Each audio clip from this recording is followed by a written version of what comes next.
Learn how to handle it. Realized I'll never get rid of it, so I had to channel it for good. I'll always be an addict, but now I am addicted to all this hope I give to you.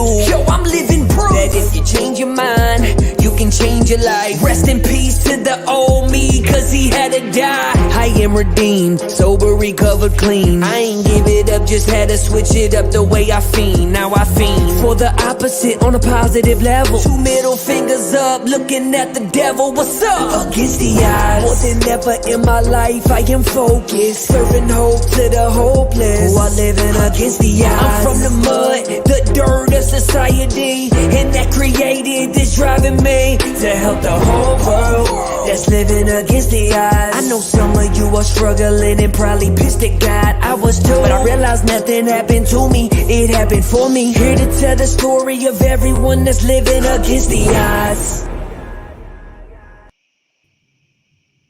What's up, everybody? How you guys doing tonight? Hopefully great. Tonight we have a special guest, but first of all, I'd like to thank you guys for tuning in to another show on Against the Odds Saturday Night Live.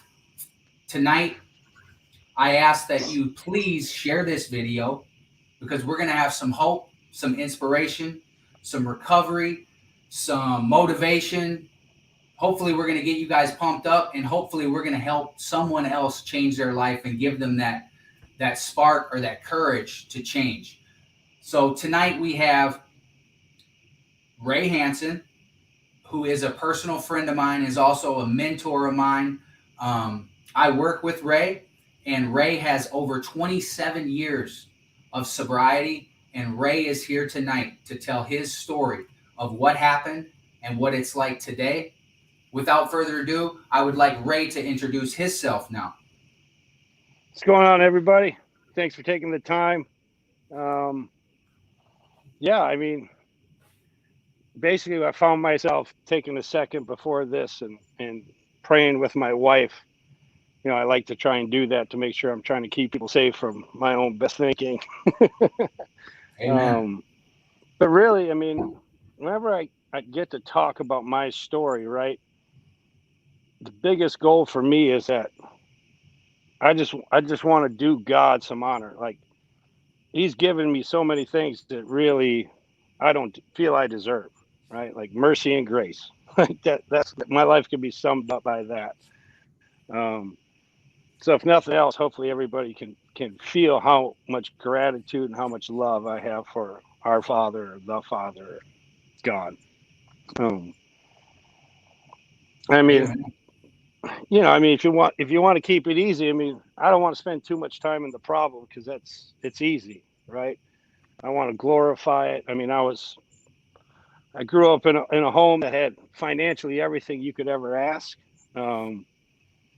but it was about as normally dysfunctional as a normally dysfunctional family can get, right? Weird ideas of what it meant to be a man, weird ideas of what it meant to love somebody, and now I just got angry really quick. I didn't trust anybody. I didn't like anybody. And I'll tell you, the first time I ever drank, I fell in love with it because it was the first time I actually felt comfortable in my own skin. Like, just to make it easy and to put it plainly and simply, it just worked. It worked better than anything I had found. And I'm talking like 6th grade, drinking vodka and orange juice on the way to school. You know, I mean, acid by the time I was in 7th grade. And just, I don't know, I always felt like I wasn't meant for this world. Like I wasn't going to be here long, and people didn't like me, and that's fine because, to tell you the truth, I didn't know how much I really liked them anyway. Yeah, so I mean, I never once, like, I always just drank and used as much as I could. Like, I couldn't even remember sitting in school and being like, you know, the dare thing was really big at this time, and you bring in the police officer and he'd put a slideshow up and talk about drugs, and I'd sit there and be like, I don't know why, but I'm gonna do it all. Like, I just knew that I was naturally rebellious, you know. And to tell you the truth, I mean, I've done a lot of work on this, and I know things that actually have happened in my life. I call them baby elephant ideas. The reason why I use that phrase is if you see like a grown elephant at a circus or anything like that, I mean, they're tied to a fairly small rope in correlation with their size and a peg in the ground. And they believe this lie that they can't break that peg because when they were young and super influential, they tied him to a big ass tree with a chain. And now he's conditioned to think anytime he feels that tension on his right leg or whatever leg they choose, he just believed that lie, right? And that's what my whole recovery up to this to today is, right? Is trying to expose the lies that I've believed that tells me that God isn't real and God can't do for me what I can't do for myself. And I love that, right? Because all you need is a little bit of desperation and a little bit of humility. And God will, I mean, I'm a prime example. God put people in my life to keep me safe from myself. I just had to have the desperation to ask for help and to reach out and to try to pray. Because I mean, I wasn't hearing anything about about God when I first came here. So, I mean, there was a time I remember in I think it was third grade. I had to go to the bathroom during a test, and the teacher wouldn't let me. You know, and I ended up wetting my pants, and I can remember sitting in my desk, soaked in urine, and literally was like, "I'll never let anybody tell me what I can and can't do ever again in my life." And that lesson, that lie that I learned, that I don't know, foolish entitlement and ego and pride and all that stuff, that I always called it my poofy chestedness, right? My peacock feathers.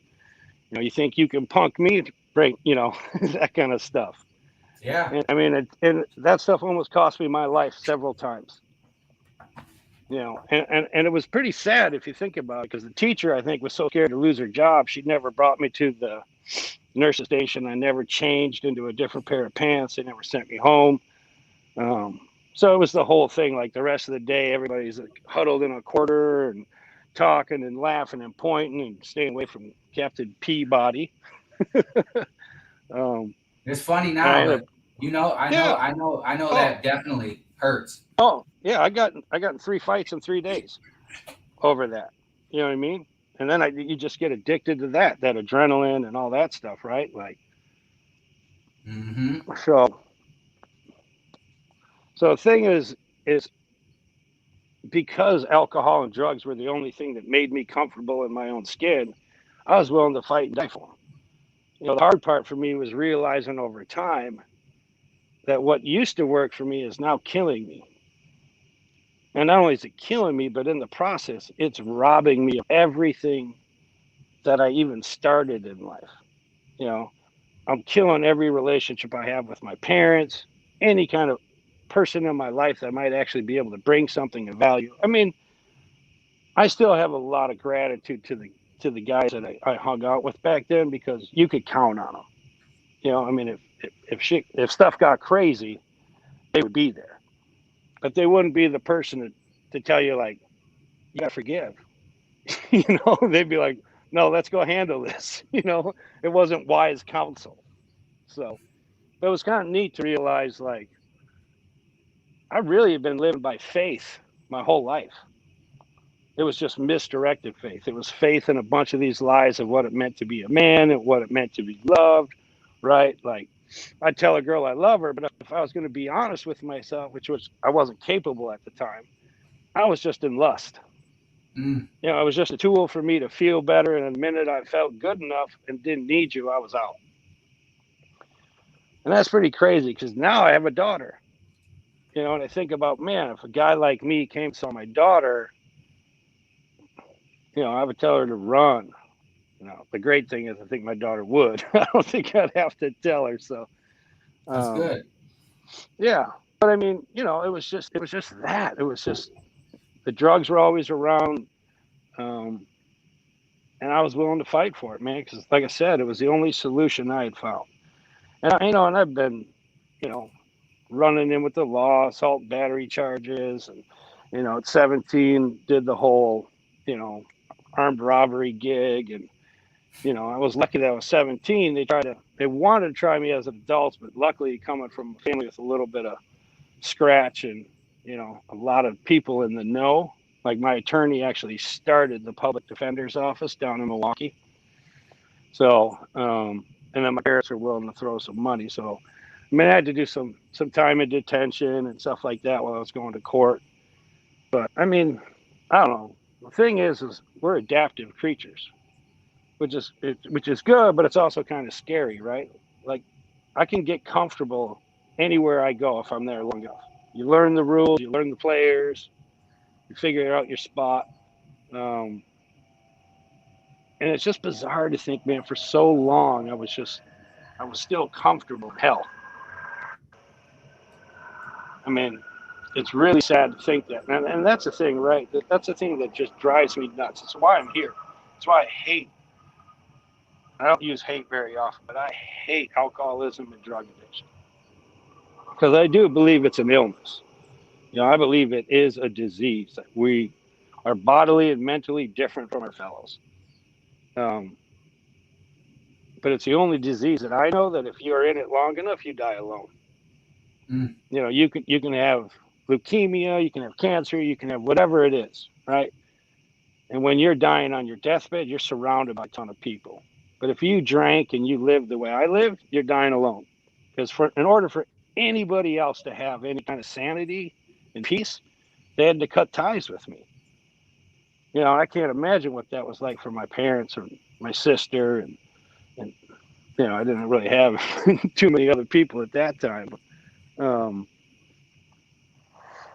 Yeah, it's just no way to live, man. It's surviving, right? I know. Um, One thing I want to say to that is there was a lady in treatment, and she helped me open my eyes. Because addiction, yeah, you do die alone. You're alone because you hurt everybody. You stomp on all the toes of your fellows. And Absolutely, what man. happened? 100%. Yep. So this treatment counselor, who was my counselor, she said, let's be honest. If you died today, your tombstone would say the world's better off without him. I'm sitting in Stillwater prison, and I think I'm a good guy. Yep. That's my problem. Yeah. Right? If they don't listen to me and do it my way. And not all the bad stuff I do, but she made me look at it for what it was and where I was in life. That's what my tombstone probably would have read because of the people I've harmed, the negative things I've done, and the negativity and the violence that I influenced. But that opened my eyes, and I said, "She's right. I'm about to change it." Yeah. Straight Absolutely. And that's what I love, right? Like God gives us these little God shots, these little angels that, for some reason, the way they speak truth, it just it pierces that nasty little rusted armor that we've been hiding and wearing our whole lives, Mm-hmm. And I'll admit it, man. Like to kind of fast forward from what it was like. I mean, I've done, from 16 to 19, I pretty much saw like 6 months freedom. Like that was just my life, but I was used to it, right? Like that's okay. So this is where we're at. Let's do it. But in that time, you start meeting people in recovery, and you start, getting into that world. And me, when I went so they clinically labeled me sociopathic tendencies when I was 16. So when I got arrested at 17, they were able to find a psych ward that was a locked unit that you had to be court ordered to. And I think they went for it because it was going to do it on my dad's dime, and I didn't have to go after the taxpayer and county, So I had 7 years hanging over my head. I went to psych ward, and then I had another court date where they basically would do a recommendation. Is he wasting time? Is he doing? Is it working? That kind of stuff. And it was rough, man. The psych ward was the last place I ever want to go back to, man. Like people in there were nuts. Like I won't even get into the stories, but the biggest asset I had to that is it kept other people safe from me. I was in an environment where the amount of damage I could cause in other people's life was limited, right? And there's some value to that. I didn't see it at the time, at the time, I'm like, I'm in the wrong place. I don't have the problems that I'm seeing some of these other cats have. Um, but yeah, so I did that and went off to like 14, 15 months in a group home in Cottage Grove, actually, which is funny. Phil's been doing a lot of work out there. Shout out to Cottage Grove. Love you guys. Yeah, right. So ended up being like 19 months when you go from county to detention to all that stuff. And the weird thing, man, is I mean, I was pretty inundated with therapy, and they would take us to meetings. Once I got to the group home, we'd go to AA meetings and stuff like that, and their own little group counseling. Man, I thought I was good. Like I had a year and a half of sobriety when I got out. The thing was, when I came back home, who was going to welcome me home? Anybody worth their salt, anybody that would have helped me out, were at meetings, and I didn't go. So I ended up going back to the only people that would welcome me back, and that was people that I used to hang with before I left. And it wasn't but a couple of weeks later when I was doing what I had always done, and I just fell right back into it. And the crazy thing was that, I've heard people say that recovery can ruin your drinking career. Well, that didn't happen for me. I was back in and happy to be back in. And I mean, I just settled right back into the normal misery that it always was. But hey, such is life, right? That was my attitude. Um, I won't get into too much of what happened, but about 9 months later, 18 years old, found myself living in the attic, basically, of a crack house. And I had no job. I mean, I never held a job for more than 2 days until I sobered up this last time. I just got too mad. It was too easy to make money. You could go club somebody over the head and make what you made 3 days dishwashing. So, and I just, man, I would just get so mad at the people around me. I just couldn't. I was so bad at relationships, man. And I owed a bunch of people money, and I know they were looking for me. And I mean, there just came a point where I even remember, like, my parents flew in an interventionist, you know, and I called my mom. I'm like, Mom, I need some help. Like, I haven't eaten for a day or two. Like, will you order me a pizza? And she said, as long as you come home and spend the night and sleep in your bed, so I know you're alive, I'll order you pizza. And I was hungry enough to do it. And then I woke up and some stranger was sitting there at 6 a.m. trying to get me on a flight to go to Hazelden. And Oh, I said, no. Yeah, I said, no, man, I'm out. Like, and it was weird. Like, that was the first time I saw my dad die. And I mean, just a couple other things. Like, I mean, I was in a blackout, took my mom up against the wall on our porch with a broomstick against her throat till she passed out. No memory of that whatsoever. But my sister sure convinced me it was true. um, I mean, my poor mother, she's not here anymore, but I mean, I feel so bad for some of the stuff that she had to go through just because God called her to love me. Um, I mean, I can tell you this, man. I was 4 years sober, and she still wouldn't be in the room alone with me, let alone a car. And I can remember driving home because at this time, when I got sober and stayed sober, I came out to Minnesota.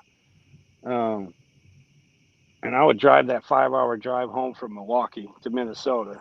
And I would talk to God, and I would just cry and be like, man, I think I did that damage that you can never make right. And I did it to my mom. And my mom was a sweetheart. My dad, he was a hard nose. He was easy to hate and easy to be mad at. But my mom, I mean, she was a sweetheart. She was an absolute angel. She was the yin to his yang for sure. Um, but anyway, come out to Minnesota, go to Hazelden, go to Way 12 halfway house, get inundated with some meetings. I think staying out here really helped, not going home, because I had a chance to go back home and try again, but I think the same thing would have happened. And, a couple of my roommates were staying sober from the halfway house, so it was kind of easy to stay, what I say, dry, right? Not recovered. Still, like, I don't want to hear nothing about God. I mean, my stance with God was, and this sounds kind of tacky or whatever, but this is how I thought. I thought I'll walk up to this guy over here and I'll hit him as hard as I can in his face. And when he falls to the ground, I'll sit on his chest and I will just keep hitting him where I see the blood. And then all you other guys out here, all you AA cronies, you can light candles and sage and dance and whatever you got to do, pray. And when God pulls me off him, I'll believe. But if he doesn't, you're going to have to ask me who decided whether he lived or died. Who was his God for the last 2 minutes? And that was just how twisted my thinking was, right? The crazy thing is I was desperate. When I did come to AA for this last time and when I did start to get recovery again, my biggest fear wasn't dying. My biggest fear was living the next 30 years like I just lived the last 8 or 9. Mm. Because that was torture. I'd rather get shot once in the head than just be tortured. And that's what I felt. So luckily I had that desperation, right? I mean, I always say I learned how to be kind because I was so unkind. I learned how to forgive because I know what it's like to be so unforgiving. You know, I've tasted that rotten fruit so many times. And I'll tell you, man, my first 2 years of sobriety, I was literally carried by spiritual giants. I mean, I was taken care of because I was as sick as they come. I mean, even sober at a year, I was a threat to anybody I met, sexually, physically, mentally, emotionally, you name it. Spiritually, for sure. There wasn't too many people asking me to come back. Too many people saying it was good to see me, even at a year sober.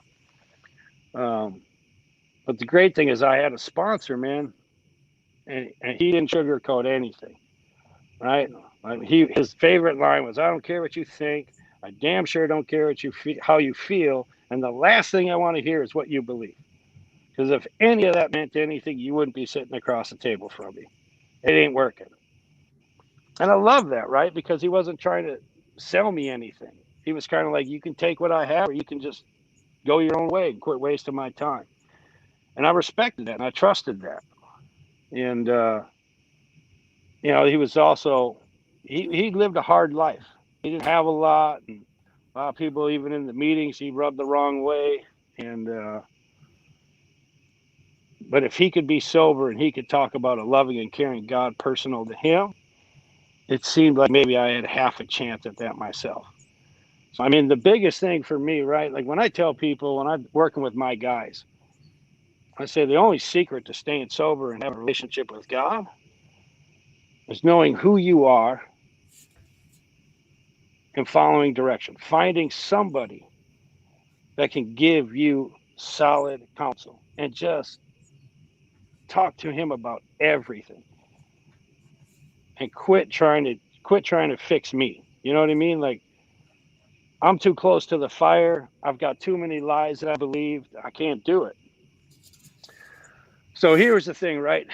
So for about 2.5 years in sobriety, I was getting out of my car about 2-3 times a week. And I'd get back in my car and I'd bawl like a baby because I knew one of these days I'm going to get out of the car and I'm going to get out to the wrong person or I'm going to hurt somebody bad enough that my life changes forever, one way or the other. But I was powerless, man. I mean, before I even knew what was happening, you know, I usually tried to get to the other person's car first so that when he opened the door, I could just smash the door on him over and over and over. And I wasn't even consciously aware until we were in that part of the situation. Like that's when I came to and actually was present. And it scared me. I mean, I was more scared of my temper than I was my drinking in a way. Because I knew the two were hand in hand. You know, my dad hit me growing up a lot. I never wanted to do that. So, I mean, even like first girlfriend I had, she beat me in a game of spades and I ended up having to tie her up with phone cords because I was afraid she was going to call the cops for the assault. I mean, it's just absolute freaking insanity. So, I mean, that's why I push the spiritual thing so hard, right? Because you think a drunken horse thief sober him up, you got a sober horse thief. You can't do that long enough before you go back to the only thing that worked. So my thing with my sponsor was I promised that I would work all 12 steps with him and follow every suggestion he said, no matter how crazy it was. And I did. And some of those suggestions I thought were absolutely asinine. Some paid dividends, some didn't. But the crazy thing is because I was willing to do anything to stop getting out of cars and losing my mind. And he told me, I want you to say this resentment prayer you can find in the big book about, God, this is a sick person. Help me from being angry. Um, Help me show this person the same pity, tolerance, and patience that I would cheerfully grant a sick friend. Thy will, not mine, be done. And here's what I love about God, right? I love the fact that God comes to you the minute you give him a reason to. The minute you want him enough, and I don't know what enough is, so I'm all in. But I would say these prayers, and I wouldn't even say them the right way. I'd be like, oh, that's sick, but who can't know how to drive, save me from getting out of here and just tearing his cheeks off his face. And I mean, but I didn't, At right? least you're But the honest. thing is, yeah, I mean, It that was as worked. good as it did. It was as good as I can be. And the crazy thing is, I remember I was sitting at a stoplight, and if somebody's listening that hit me up. I'll make amends. Um, but I was sitting at a stop sign at that time. It's a stoplight now. Vicksburg, or not Vicksburg, but Ferndale and 55. Now there's a stoplight there, and this guy was turning left, and I was turning right, going the same way to 55. And we both thought we had the right of way, and kind of traded your number ones and a couple of horn honks or whatever, and then we end up meeting each other side by side, waiting for the light on 55. And he starts screaming at me. I mean, he wants to play. And I'm looking at the two hippies next to me. My roommates were hippies, which made no sense to me because I just never hung out with hippies. But for some reason, God has a sense of humor, and he hooked me up with people that didn't fight and whatever. But I responded with just gibberish, right? Like something like, "Don't be mad at me. I don't have a basketball."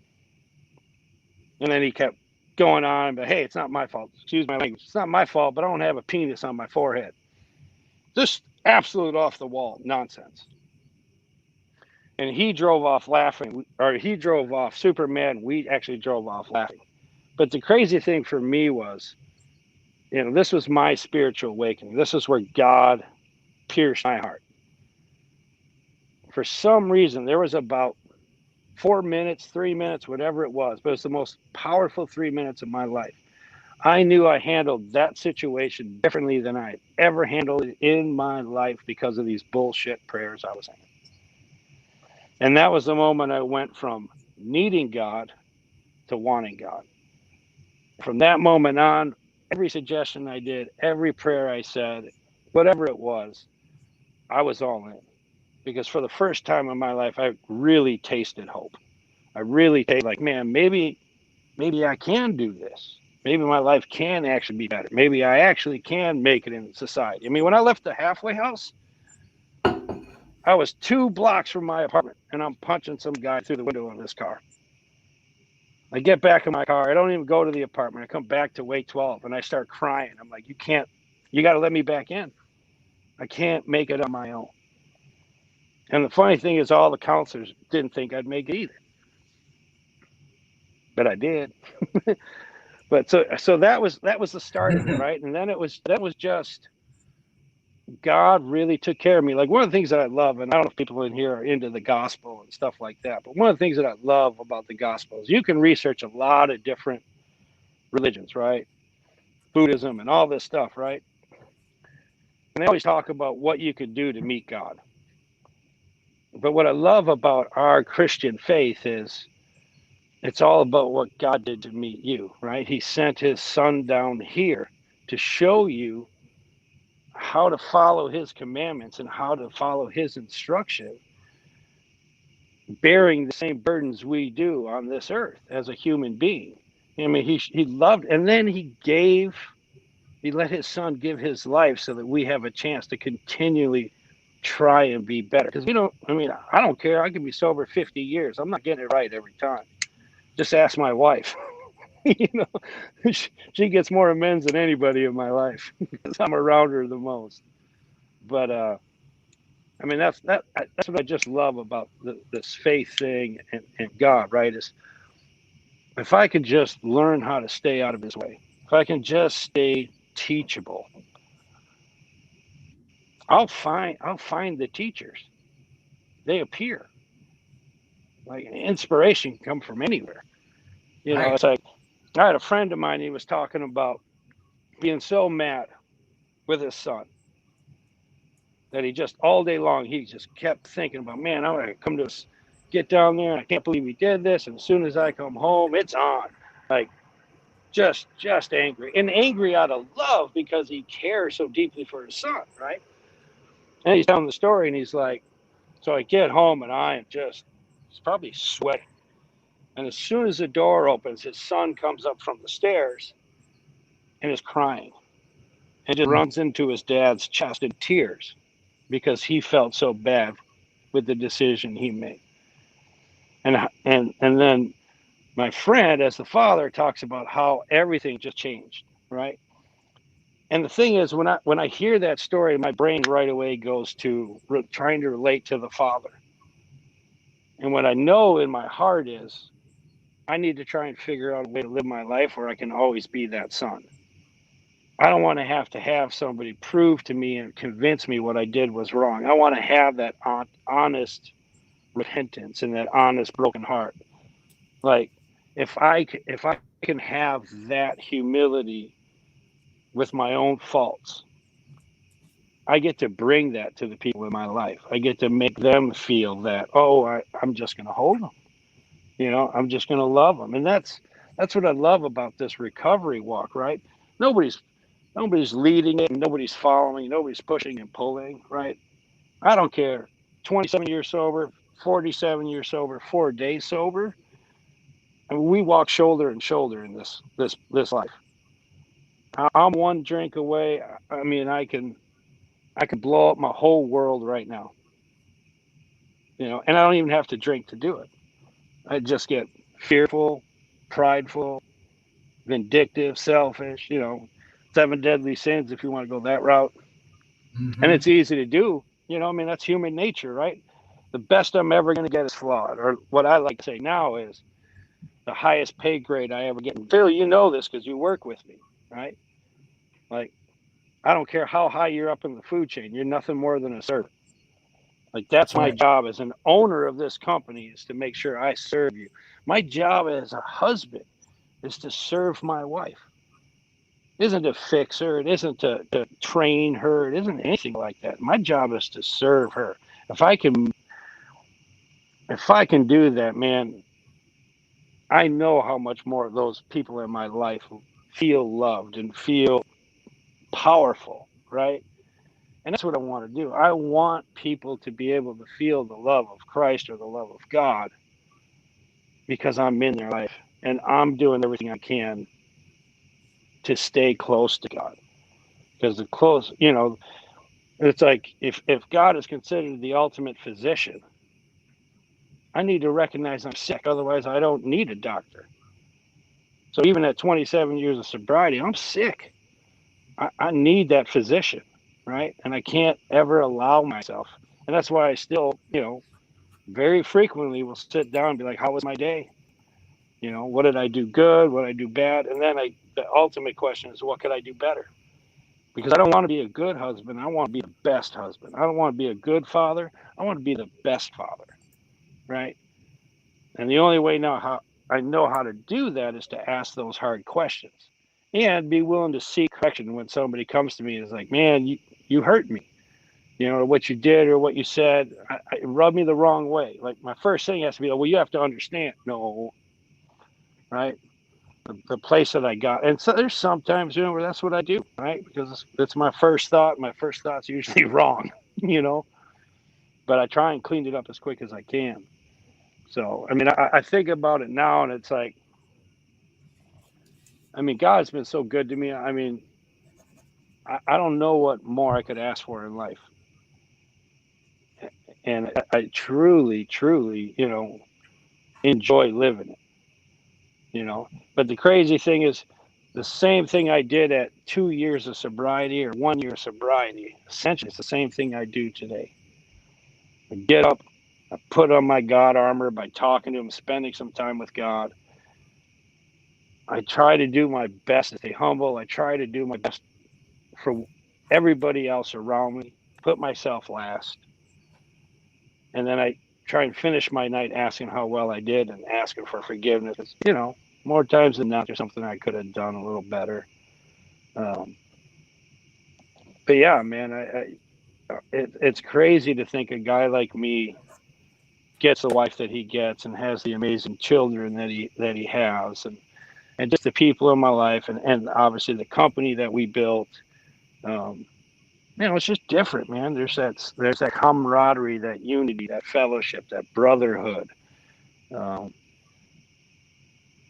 and I'll tell you what, man, that whole phrase of "I can't, we can," I mean, that's everything, right? But it's important for people to also understand. Like I had to realize this too. I have to ask for help. The we can't come to me. I have to come to the we, right? Like I get to know God.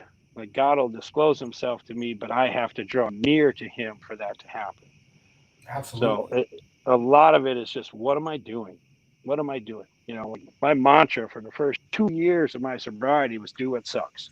you know, that's the way it was. But you start reaping the blessings and the the freedom. It's like, I mean, I look at, I don't drive the speed limit, Phil will tell you. I mean, I drive fast, but there's freedom in obeying, right? And that's what we do in this faith. We submit to righteousness, and we submit to godly instruction. And if I drive 55 or 65, whatever the speed limit is, I'm not punishable by that because I'm obeying it.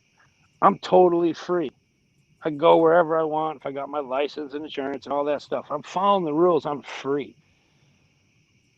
Where I'm not free is when I'm not following that instruction. So that's really kind of the way that I try to live my life. I don't know if I really summed up what it was like, what happened, and what it's like now, but I think you did. I all got a right, bunch of cool. stuff written down.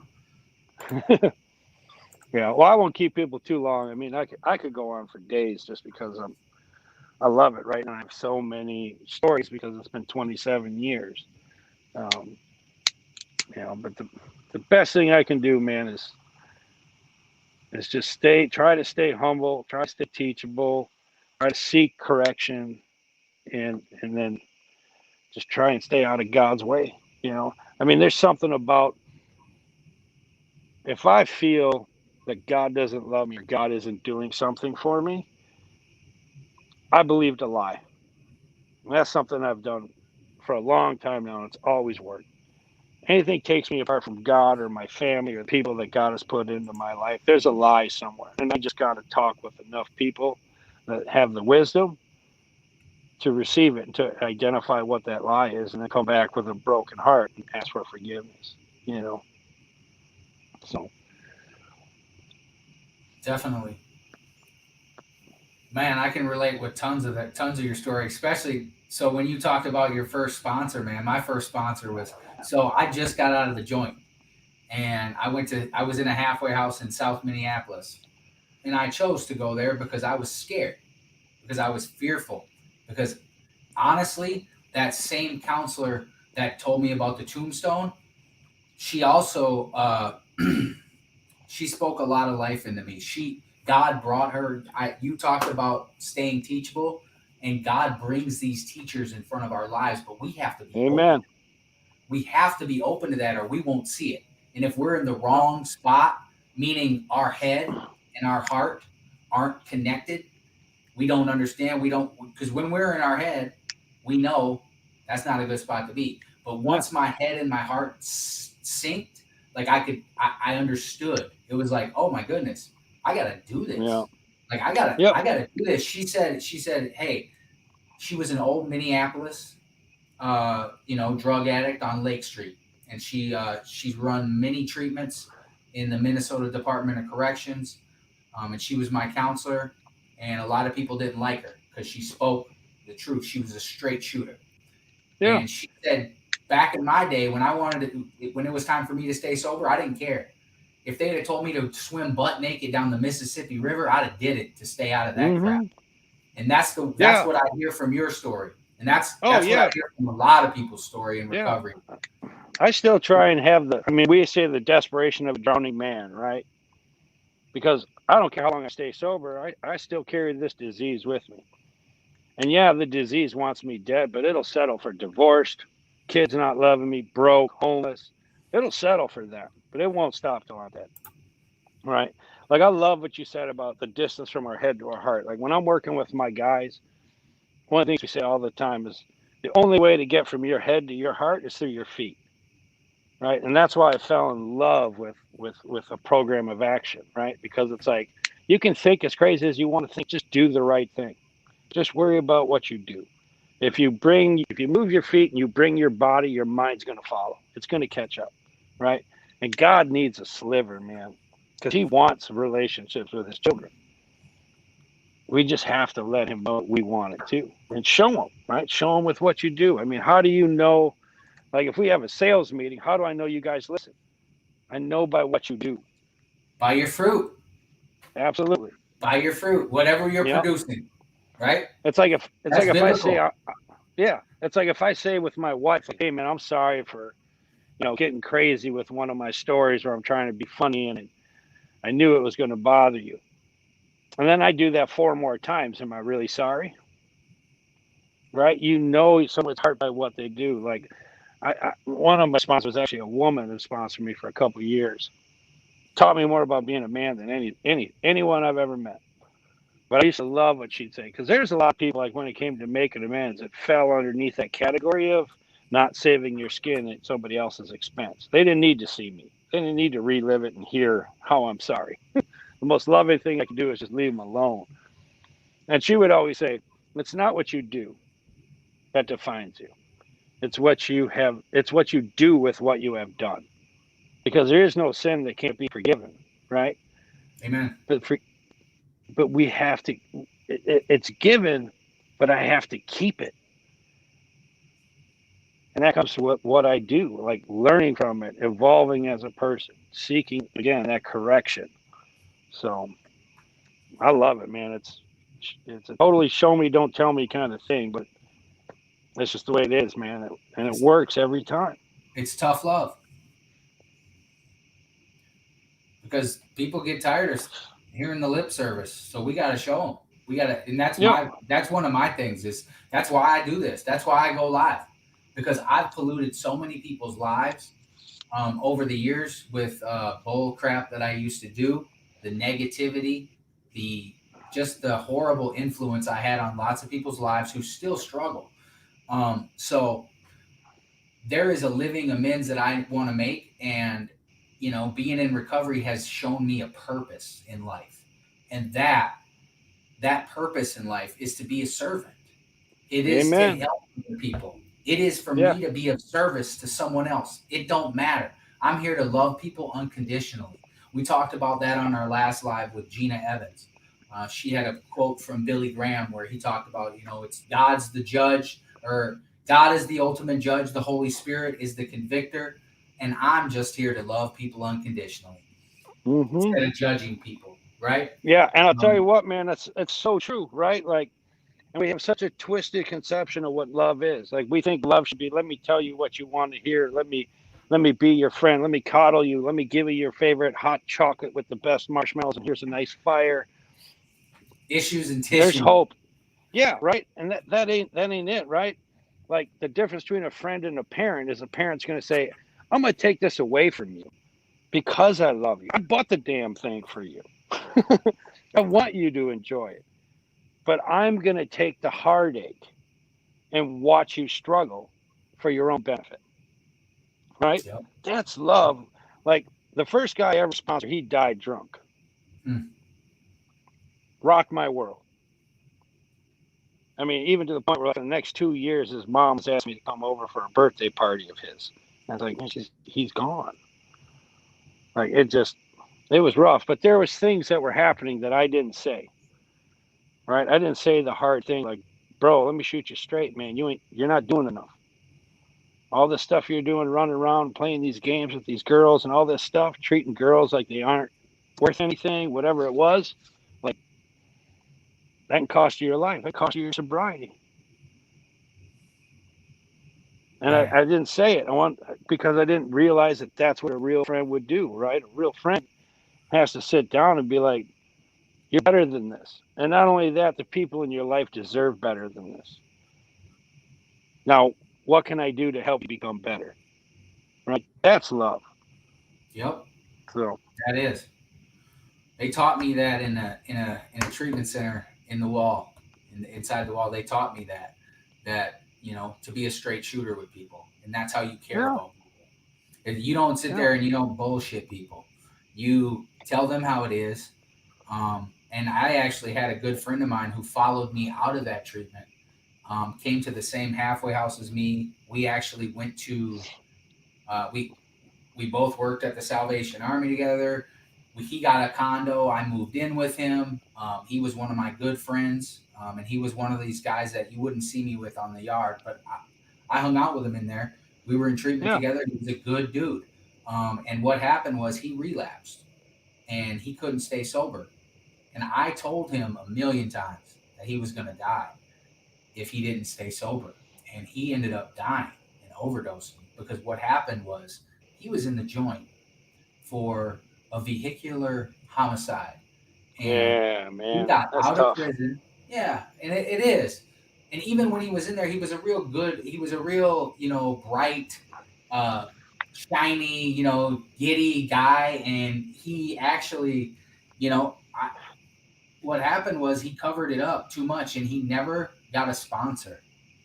He never got a Yeah, sponsor. He would go to meetings, go to treatments, go to halfway houses. He would go to churches. He would do all that, but he never got a sponsor to yeah, work the steps with him honestly and work yeah, through his issues. And what happened to him? He yeah, overdosed on July yeah. 5th of, Yeah, man, I've seen that so many times, bro. yep, Really. it's sad. I mean, we talk a lot about even with my assistant pastor, who's kind of a mentor to me as well. Um, and we talk all the time about I can't live with just vertical or just horizontal um, accountability. I have to have both, right? And I have to make sure that my horizontal, the one I'm having with my fellow man and my wife's a big one for me, um, brings me closer to God, help strengthens my vertical, right? Because what I'm trying to do is learn how to build these relationships. I want an intimate relationship with God and his children. And I wrote both ways, right? But there's a lot of times where like the crazy voices in my head are so loud, I can't hear God. I'm not there. I'm too scared, I'm too frantic, I'm too just insane in my head. But if I got my boys around me or my wife around me and they can actually give me the audible truth, it can be louder than the voices in my head, right? And then the more I do it, the easier it comes to do it the next time, right? Like I love like faith is like a snowball rolling downhill. You know what I mean? It just gets bigger and bigger as the hope comes and as you realize, oh my God, like he is my father. You know what I mean? Like, and he's the best father. Like, man, it's and it can be contagious to the people around you, right? Like the Holy Spirit, man, it can shoot out in every direction and just pierce. And that's what I pray for, right? Like I said, man, I own the stuff that I did. I know what I was like and what it was like for other people to have me in life. When I sat down with my dad, I made the first original amend. Yeah, that was great. Yeah, I stole and I stole your gun, robbed a gas station, all this stuff, stole your money.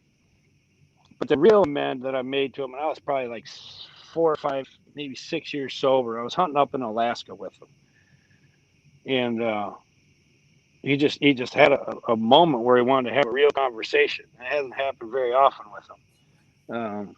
But I got the opportunity to say, my biggest regret, Dad, is that up until I was probably 22, 23 years old, I never gave you an opportunity to succeed as a father.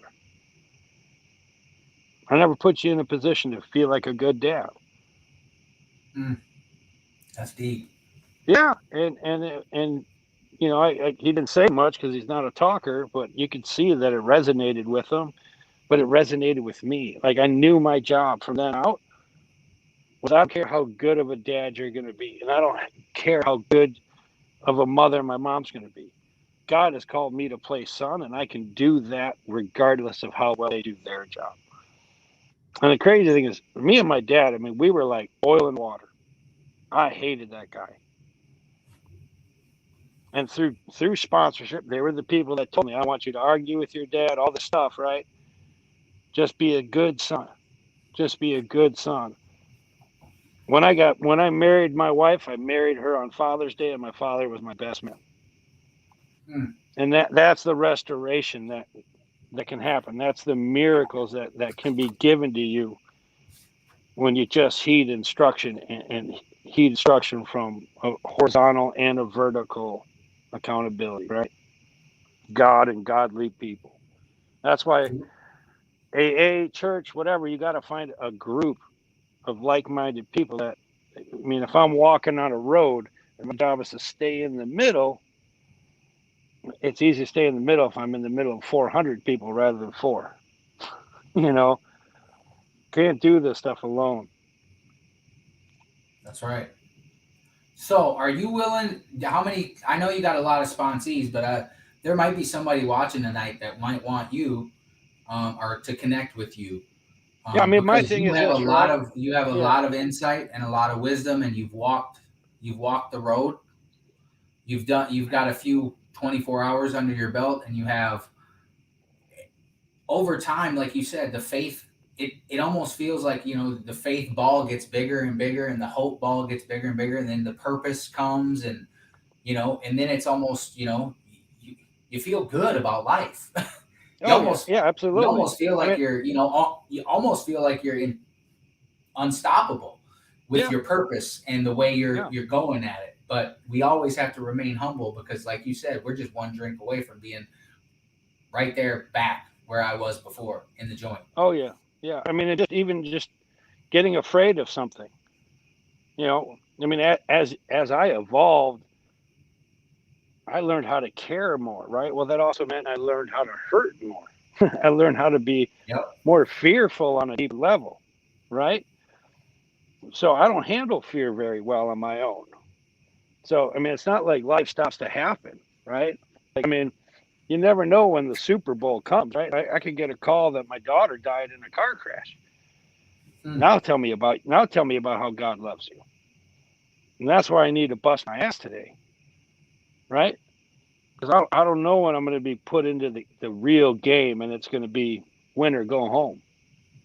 But Right. I can practice it and I can do everything I can right now. So I got that muscle memory. I can make it a habit.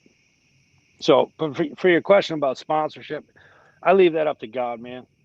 My job is to help. And the way I sponsor people anyway is I do it as a group. So I have them all come together because if stuff gets crazy, I mean, a lot of these guys are probably like, man, I hear the same thing from Ray all the time. Or they might say, I don't want to hear him. And I don't care, but they got 8, 9, 10, 11 brothers that they can talk Mm-hmm. to. Yep. That's magical. It doesn't have to be me. It'll come to me when it's supposed to, right? So, That's right. I mean, as long as somebody's okay with like doing that in a group setting, and what I do is I'll usually meet with people one-on-one to catch them up, but they're still welcome to be part of the group. I mean, it's all inclusive, never exclusive, just like the way we work, you know. That's right, man. That's what's up. You hear that, guys? If you want, reach out to him. Hit him up on Facebook. He does have Messenger. That's how we got Yeah. on tonight. Um, Definitely inspirational, encouraging.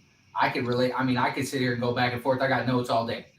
I got notes all day that because a lot of stuff was reminding me. I wasn't. I thought I was tough, but I wasn't like that. I Yeah. always had a conscience. I had to turn a switch on in my head to be violent because I always felt bad. it is what it is. Everybody comes from different, I had to turn on that switch. And then, I want to share with everybody, 'cause we got a little bit of time, not much, but I do want to share with everybody that Ray helps me on a daily basis. I am a very stressed out, high strung individual. And, things happen with my family. My daughter went missing from daycare. Ray and a bunch of other guys, they were there for me. They prayed for me. We found the police, the Chaska police found my daughter. And, she had an accident at daycare and just was trying to walk home. She had no idea. But that's neither here nor there. Then my oldest stepdaughter took off the other day. And I was going to ream. I even told Ray, I'm going to ream her butt when she gets home, because she just pulled in the driveway. And Ray told me to love her and to let her know that I was afraid. And that was the best advice that he could have ever gave me, because it made me reflect and put myself in her shoes. And I was going to take her phone, but I didn't, because I'm giving her a chance, because I'm giving her grace and mercy. It's funny how when someone wrongs me, I want to chop their head off. Yeah. But when I get in trouble, when I go in front of the judge, I'm begging for treatment, begging for probation. I ain't trying to go to prison.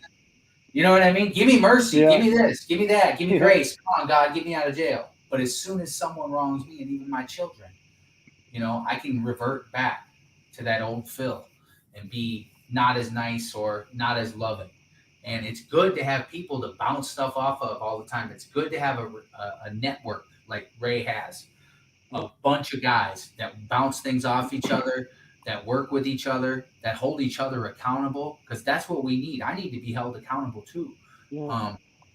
My wife. But the amazing thing with that, bro, was you made the call, right? Like that, to not sugarcoat it to anybody that's maybe still got the endurance to be on this and listening to us. But that's the thing, like that's always the missing ingredient. Like when I was saying, being the son in that relationship of the father when the dad was coming home so mad. You made the call. The people that go to the first step meeting at 3 years of sobriety and say, I want to drink and my life's falling apart, those are the ones that stay sober. The people that are worried about looking good and not going there and asking for the help, those are the ones that don't make it. Yep. So, I mean, props to you, man. Because, when our pride, right, like it doesn't allow us to reach out. You did. I don't know what to do, man. I'm going crazy. I can't believe it. You gave me an opportunity. You gave God an opportunity. I don't want to say that I spoke for God, because I just, that seems crazy, right? But I know God uses people. That's right. Yep. And you created a doorway because you reached out. And that's what we have to do. Yep. You can't be scared to tell someone the truth and be honest with someone else, because guess what? Yeah. Someone's been there, someone's done it. Or they're going to help you. They're going to guide you. It just works, man. When you bounce stuff off of people, I wouldn't have made it this far without having a network of people that God has put in front of my life either. I wouldn't be able to be on this platform right now if I didn't use my recovery support network. Absolutely. It's just the truth. I wouldn't be able to work the job that I work because no one tells me when to go work. I do that on my own. Yeah. Because, it's just how it is. It is what it is. And the bottom line is we have to stay teachable, right? And God continues to send teachers in our lives. It doesn't matter how long you've been sober. It don't matter if you got 2 days. You got to be open to this though, because God works through people and sends us messages through people. And he can send it through people that don't even believe in him. That's what's cool. You know what I mean? I've got some good insight. To you. Yep. I mean, the Bible says it. It was three astrologists that found Jesus as a baby. They were studying the stars. They didn't believe in God. They were pagans. They found Jesus. So anything can happen. So we're running 59 minutes. Cool. So I appreciate anybody that still hung around. We still got 14 people on. Thank you, Phil. I mean, seriously, it's what you're doing, man. Big props. It's a Oh, I good thing. appreciate It it. brings the I kingdom appreciate it. here on earth. You know. It is. It's something that I felt that, honestly, I felt it in my heart, and I got to do it. Right. That's what I Yeah. was taught in recovery. If it comes in my heart, it's probably from God. And if it's Yep. something that's going to take me out of myself, because man, I'm tired at 9 o'clock. I worked today. I'm I tired. get it, man. I was I had ready to go 30, to bed. I had 30, 35 kids from our church's youth group over. Yep. Doing youth group, playing volleyball in the pool, but I'll Yep. tell you what, man, it's great. Like to have a guy that would not even hear the word God. I mean, you couldn't speak the word God to me without me just bristling with antagonism. And now it's like, I honor the Sabbath. I don't work Friday night to Saturday night. Friday to sundown. I don't buy. I don't sell. I don't eat pork. I mean, it's crazy to see the transformation that God can do with a broken, desperate, teachable soul. Like, Amen. right? Let's be honest. He goes after that lost sheep. Like That's that was funny that me. you said lost sheep. We Oh yeah, got a yeah. guy on Buddy here. doing that lost sheep ministries. Yeah, he's on here. He said Yeah. that you're a good one. He said he said a lot. He's a, he's Cool. a, he, he's a, he's probably going to reach out to you. This is All right. Dave Johnson, the Yeah. Lost Sheep Ministry. He also does Santa Claus, right? He came over to my house. He drove all the way from, I think he lives in Blaine area. He drove all the way to my house when my kids were little to bring Santa Claus to them. That's And it cool. was, That's so it, cool. yeah, he is such a servant, and he's out there in the trenches, man. He's a great guy. He might even send you some guys now. He likes what you have to say. He's got like 5 or 6 comments. He said Cool. he's he said you would be a great sponsor to someone who has been stuck for a while. One of Yeah. the Yeah. hardcore guys that people tell. They said that stuff about us. Oh yeah. He'll never change. Talk to me when you got this or blah blah blah. And there's guys out there, and I know a lot of them that people don't believe in. And they slip and they fall, but here's the thing: there's still a chance for them. There's Oh always a yeah. chance Yeah. My as long as job's they always ain't the dead. same, right? Yep. Like I mean, I've got guys that they refuse to pray, and they've been coming here for years. You know what I mean? And they still refuse to pray. And I just, hey, there's your rotten fruit. You know what I mean? Like, Right. but I'm never going to say you can't come, right? That my job is to just share why I love God and what God's done for me. And if you give me the opportunity to do that, who am I to not take it, right? Like, it's God's job to pierce the heart and affect the change. You know, I'm just here to just kind of be a cheerleader and be like, hey, borrow a little bit of my faith. Believe because I believe. I know it. Like, We're responsible for the effort. God's responsible for the outcome. That's about amen. it. So All right. we will. If you want to say a few words, and then we'll close out. You can give your farewells, and then I'll pull you off the screen. If you want to hang out back there, you can. Otherwise, I'll talk to you tomorrow. Um, I would hop on the live when we're done because there's a lot of comments and there's people on there commenting. You can go through and look at those and comment Cool. back, whatever you want to do today or tomorrow. I always suggest that to people because I know that you can't see them right now. So there are people that we're talking to you. We never have time to punch them all in because the most important thing is you getting your story out. The Yeah. comments Yeah. and things, those are great, but we want to share a message of hope, and we want to hopefully reach some hopeless people. Yeah, man. I mean, that's really, I mean, it's what my prayer was with my wife before I got on. I just said, let whatever I do, let me go anywhere in my story to be helpful, but let it be a testimony of the freedom that comes learning how to love you and being loved in return. Like, there just isn't anything better, man. You know, there just isn't anything better. And it isn't even that hard to do. Well, I shouldn't say that. It's simple, not easy, right? There you go. But you do what sucks. You just follow direction, right? Get out of God's way and watch it change. And I don't care who it is, man. There's plenty of people I work with. Everybody has that part of their story where they're like, it went from needing it to wanting it. Yep. And once that happens, hang on, because it happens fast. Things just start to change like crazy. Mm-hmm. So, Amen. anyway, thanks Thank a you, lot, Ray. bro. I appreciate your time coming on. We will have you back on. Cool. We Yeah. don't necessarily have to have you tell a story. We can come on and talk about a topic and things like that. That's my next move on Against the Odds, is having people that come on to tell their story come back if they would like and talk about certain topics like love, you know, because Yeah, love's be a cool, real. man. Yep. Yeah, I mean that's what God is, right? God is love. Yep. Amen. And we were so confused about love. You mentioned it earlier in your story about love versus lust. I was the same Yeah. way. It wasn't until I married my wife that right before I married my wife that I realized that love is sacrificial. Love Amen. ain't got nothing to do with no feeling. Love is sacrificial, and it's how can I serve someone else? And I'm not perfect at that. You can ask my wife. She'll Yeah, tell you. But but I we're try trying. to get We're better trying to every be day. perfect. Right.